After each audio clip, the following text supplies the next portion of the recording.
Hi everyone, I'm Han here, and today I'm going to do a very short review on the XM Studios 1/4 scale Swamp Thing and his distant cousin Something. Let's get it on.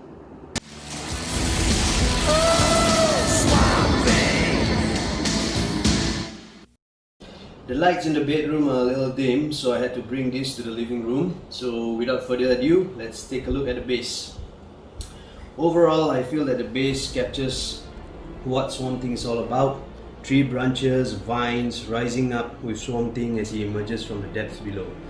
The sculpting, detail works and the paint application on the branches, vines, greenery are exceptional. The rock formation surrounding the base is also nicely done.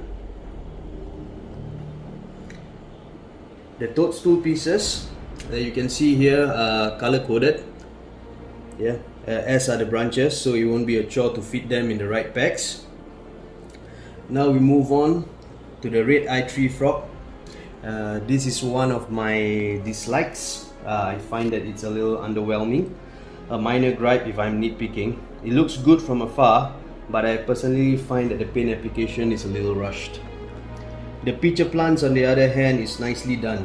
The clear resin that XM used for the water effects in the pitcher plant is cool. It literally feels like there is water contained in the picture, especially if you have lights shining on them.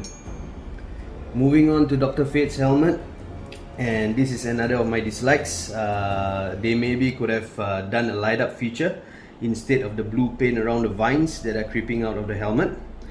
Dr. Fate's helmet itself, if you can see, is nicely weathered, but the blue paint on the vines to me again appears a little rushed. Now to one of my favorite parts of the base. It's the way XM designed the swarm water effect that makes it pop and look so real that my wife tried to touch it and thought that it was jelly. And the next favorite part of the base is the toxic waste barrel. As you can see from the weathering to the look of rust, the dents, the damages and the spillage. I'll turn it around again. You can see from the front, and it just looks awesome. Okay, so now we move on to Swamp Thing himself, and this is where in my opinion the statue really shines.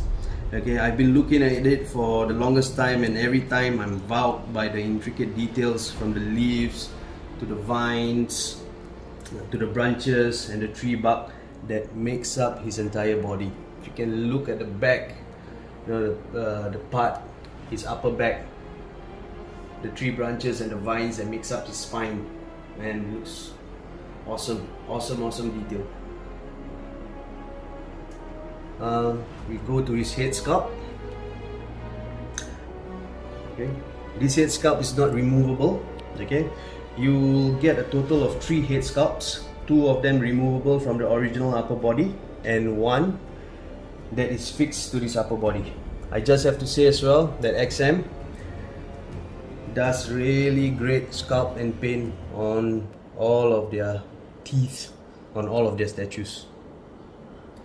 The eyes is painted glossy red with just a tinge of gold across the eyeballs. So this is really classic Swamp Thing from the comics.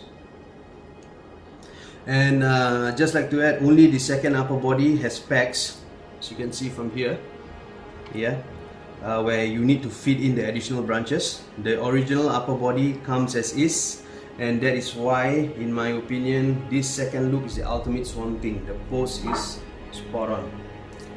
Okay, so I think that's all for the second look. I'll be right back with the original upper body review.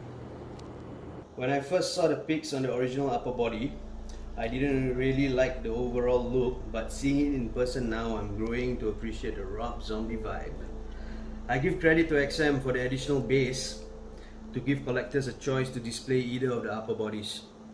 There were lots of rumblings when the initial photos came out, and some collectors were saying that the pose on the original upper body is a copy of their Hulk. So XM gave another upper body with an awesome pose with no additional charges. Credit when credit is due.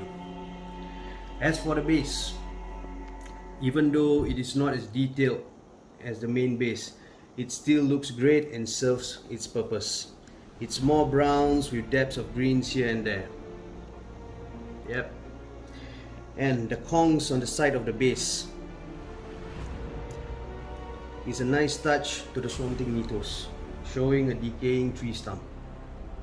Moving up, you can see again the fine workmanship in the sculpt, paintwork and detailing, with subtle differences between the two upper bodies besides the pose. The right arm has a vine that goes around it, and that is the only thing that is not sculpted. It's PVC if I'm not mistaken, so be careful when you're moving the statue as to not break it off accidentally. Now moving around, you can see the head sculpt is excellent as well. I'm really going to like it. Nice flow to the hair and the beard. I'll just twist it around again so that you can see the hair at the back.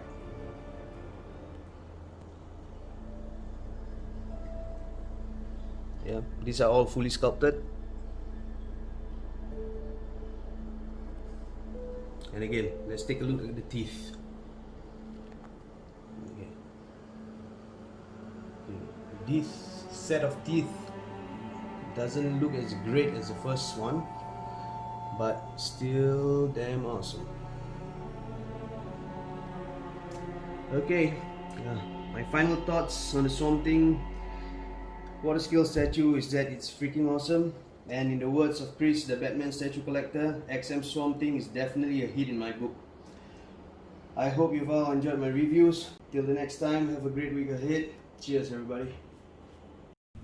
Hey guys, thank you so very much for watching today, and if you're new here, please hit the subscribe button right here on the screen and check out these two awesome videos. I think you're going to love them. And also please join us on social media, Facebook, Twitter, Instagram, and TikTok. I would love to have you join in all the fun. Thank you guys so very much for watching. See you in the Batcave.